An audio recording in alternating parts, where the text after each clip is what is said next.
Oi, gente, professor Zépica aqui. E a gente continua então conversando de heranças intelectuais, falando aí disso na administração pública. E a gente então falou de Weber, falou de Marx e a gente entra hoje para falar de Freud, tá? Sigmund Freud. Freud, então, importantíssimo, né? O pai da psicanálise ele é importantíssimo para a gente entender algumas questões na administração pública, tá? E de que forma as ideias de Freud elas entram na administração pública. Então, assim, ó, Freud ele vai trazer o conceito das mentes inconscientes, o que está no teu inconsciente, o que está preso no teu inconsciente de alguma forma, né? Por quê? Porque ele vai dizer que, assim, ó, dentro do espaço público, a gente vai ter sempre tentar ter a busca por uma atitude mais saudável, tá?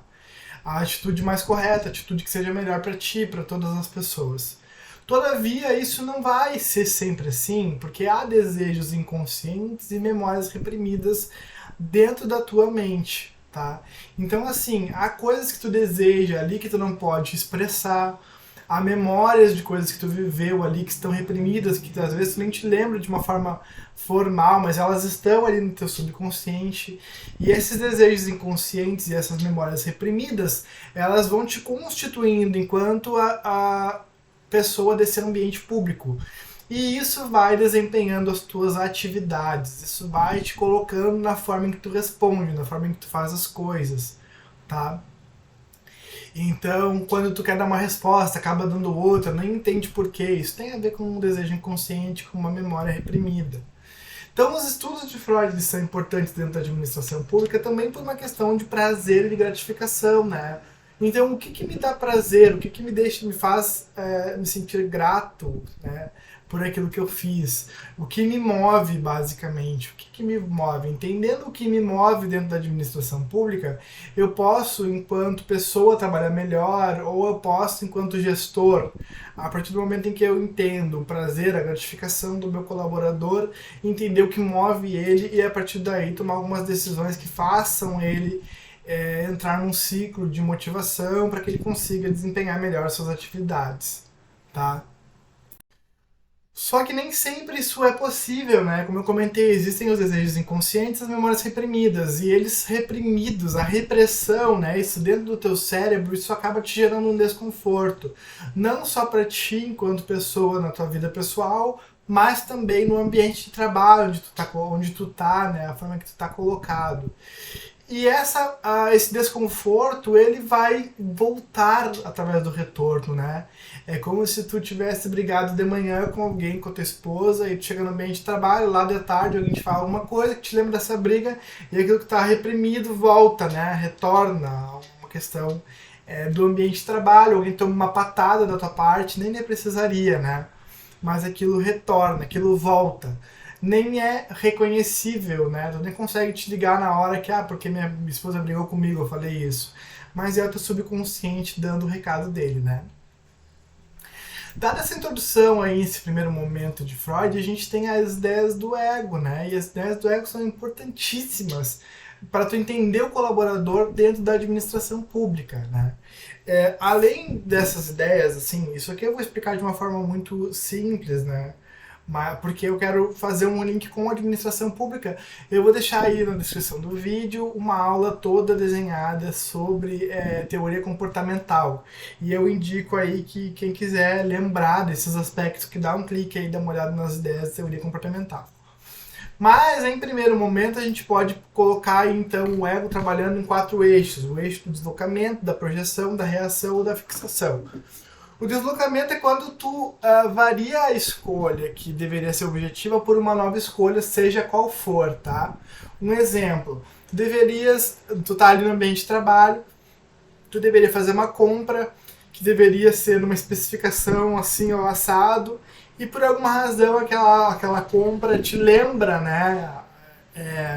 Alguma coisa e tu desloca a tua decisão de compra para uma marca específica, ou tu desloca a tua decisão de compra para algum outro tipo de item específico, tu desloca a tua decisão, né? Tu não toma a decisão que deveria tomar porque tem uma influência aí interna do subconsciente que te faz tomar alguma outra decisão, tá? A gente tem a decisão da projeção, tá? que é quando tu coloca o teu sentimento, que é como alguma outra coisa, em cima de uma outra coisa ou pessoa. Aí é o exemplo que eu tava falando mais cedo, né? Do tipo, briguei com a minha esposa mais cedo, ela falou pra mim que eu sou, sei lá, que eu sou preguiçoso, um exemplo. Aí chega no ambiente de trabalho, alguém vai lá e fala alguma coisa, porque tu tá muito preguiçoso hoje, de repente até brincando contigo. E aí aquela briga de manhã, ela é projetada na tua mente e a resposta que essa pessoa toma é uma resposta que tu queria dar pra tua esposa de manhã e tu não deu, né? E aí ela sai ali no ambiente de trabalho. Então esse formato de projeção, tá? Depois a gente tem o formato de reação, que é um formato que a gente pode chamar de formato hipócrita, né? Que é a substituição do objeto desejado. Então é como se tu tivesse assim, no ambiente de trabalho, tem pessoas que são extremamente homofóbicas, por exemplo. Tem uma relação com o objeto, né? De homofobia, de preconceito. E essa pessoa, às vezes, ela tem um sentimento voltado a um outro formato com o objeto de forma subconsciente, né? Falando de uma forma mais clara, essa pessoa ela é gay reprimida, por exemplo, não se aceita. E aí ela vai lá e tem uma reação homofóbica sempre que ela vê um casal de gays, sempre que ela vê alguém que é gay, ela vai lá e faz alguma piadinha, ela tem sempre esse desejo de se reafirmar na reação, né? E quando na verdade é uma questão reprimida dela que não tá, que está sendo saindo na reação, né?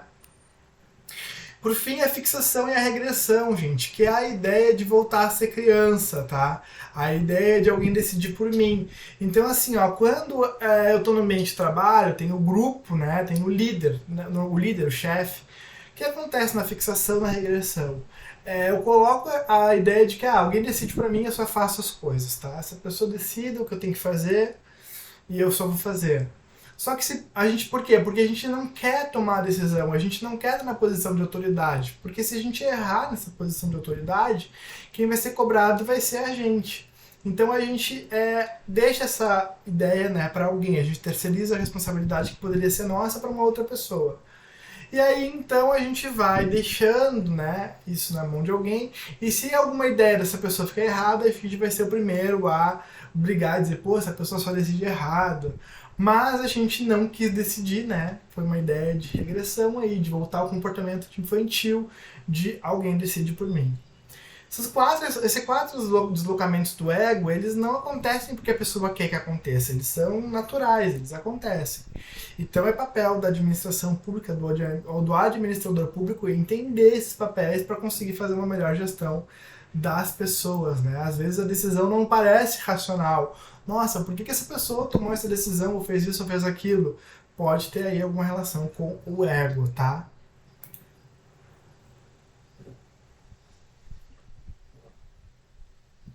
Avançando, nós temos as ideias da psicologia do grupo.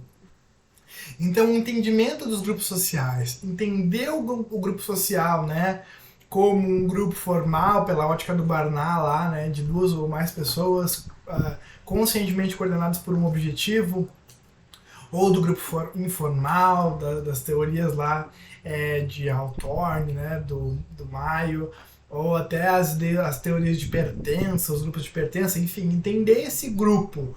Que grupo social é esse, como que se comporta. Porque dentro do grupo a gente tem um comportamento que ele pode ser racional ou que ele pode ser regressivo, né? Aquele comportamento racional, um exemplo bem clássico, é assim, é a ótica da razão por trás do comportamento do grupo. Chega numa sala de aula, tá completamente as cadeirinhas ali dispostas, né, em ordem, só te senta numa cadeira, onde tu mais ou menos te senta sempre. É o comportamento racional, que ele sempre faço isso, é a ótica da razão, é assim que eu me comporto nesse grupo. Agora tu vai para um grupo de amigos, onde tu tens lá 5, 6 amigos que tu tem uma amizade de mais do que 10 anos, tá?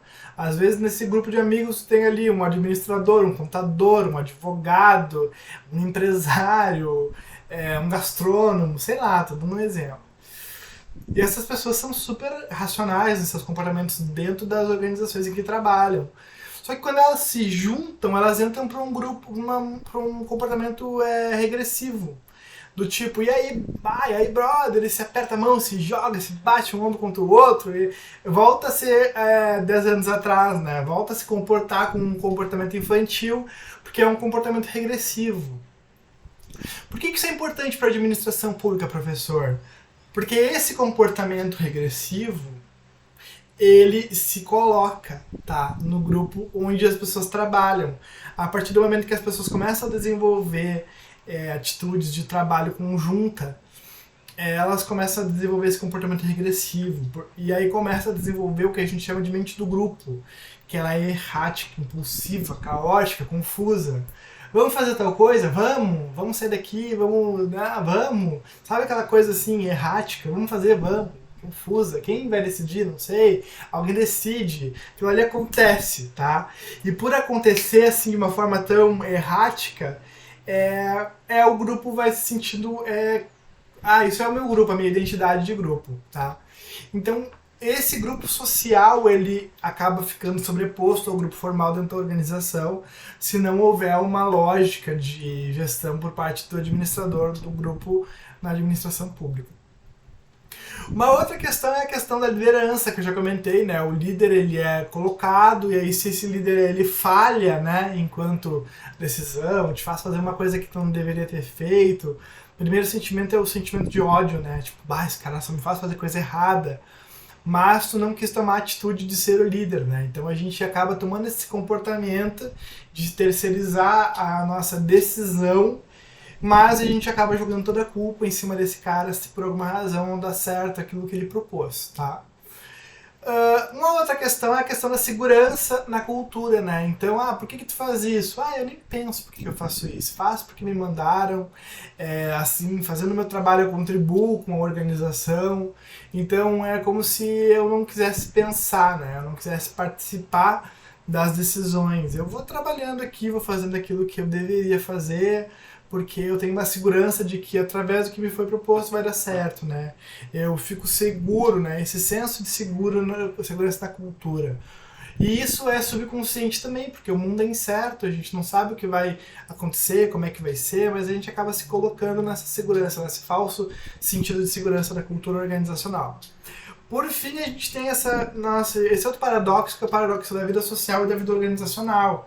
Quando o cara no ambiente de trabalho, ele é super racional, ele é super correto, ele é super moral, probo, aí sai dali o cara é às vezes o cara é alcoólatra, por exemplo, né? A vida social do cara, ela pode impactar na vida organizacional, assim como a vida organizacional pode impactar na vida social. Então as ideias do Freud, né, de entender um pouco dessa psicanálise, de entender um pouco da psicologia do grupo, elas são imprescindíveis para tu poder fazer a gestão das pessoas no ambiente de trabalho, tá? E aí o que fica? Aí eu trouxe o Mano Brown, pequenininho, né, gurizinho, para dizer o seguinte, as bases, né, dessa questão regressiva, dessa questão do subconsciente do Freud.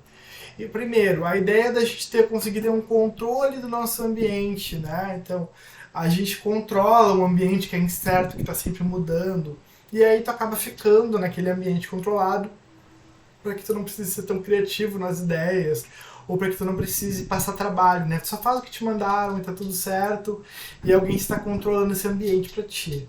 Claro que a gente sabe que isso não existe, né? Ainda mais numa sociedade aí como a nossa, cheia de nuances econômicas, de pandemias, enfim, tá? Mas é a lógica que o nosso subconsciente procura.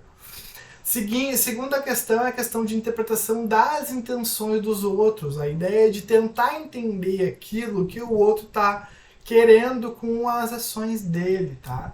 Então, por que essa pessoa está sendo legal comigo? Por que essa pessoa está sendo assim comigo? Por que essa pessoa está sendo maldosa, respondona, briguenta? Ou por que essa pessoa está sendo legal e prestativa? Há uma intenção. E aí, entendendo um pouco das ideias do Freud, das ideias do subconsciente, tu pode tentar entender a ideia dessa pessoa, né? Entender a intenção. Por que essa pessoa está sendo legal? Por que essa pessoa está se dispondo a me ajudar? De repente isso vai ser um preço caro depois, né? E ele consegue te prevenir. Depois a gente tem a ideia da autolibertação, tá? Freud também coloca isso. Que é a lógica de não se sentir acuado, não se sentir pressionado, não se sentir controlado, né? Porque tu entende os princípios, tu tá de acordo com os princípios, tu vai para aquela zona de indiferença, assim, né? Até eu aceito que façam isso comigo, eu sou consciente do que tá acontecendo. Então tu te autoliberta de uma coisa que poderia ser uma condução meio assim, sociologia de gado, né? Então essa zona de indiferença é um conceito do Barnau, que o Barnau vai colocar, que a gente poderia fazer uma relação com a autolibertação, e o oposto poderia ser o conceito de sociologia de gado, do Daniel Bell, tá? Quem quiser dar uma olhada aí na aula de teoria comportamental, de escola das relações humanas, vou colocar essas duas aulas aí na descrição do vídeo para lembrar desses conceitos.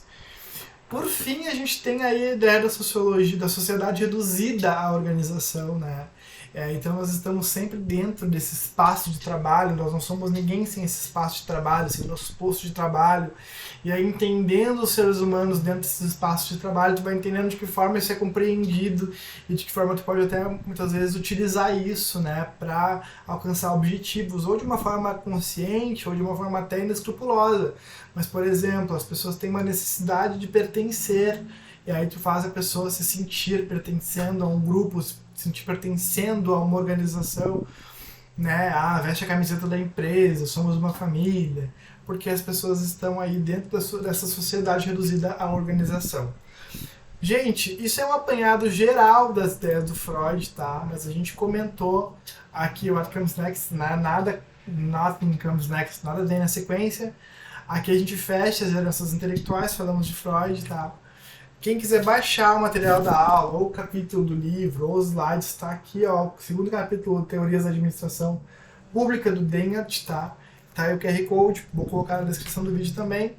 Muito obrigado, qualquer dúvida, fala comigo, vai ser um prazer atendê-los, tá? Valeu, gente!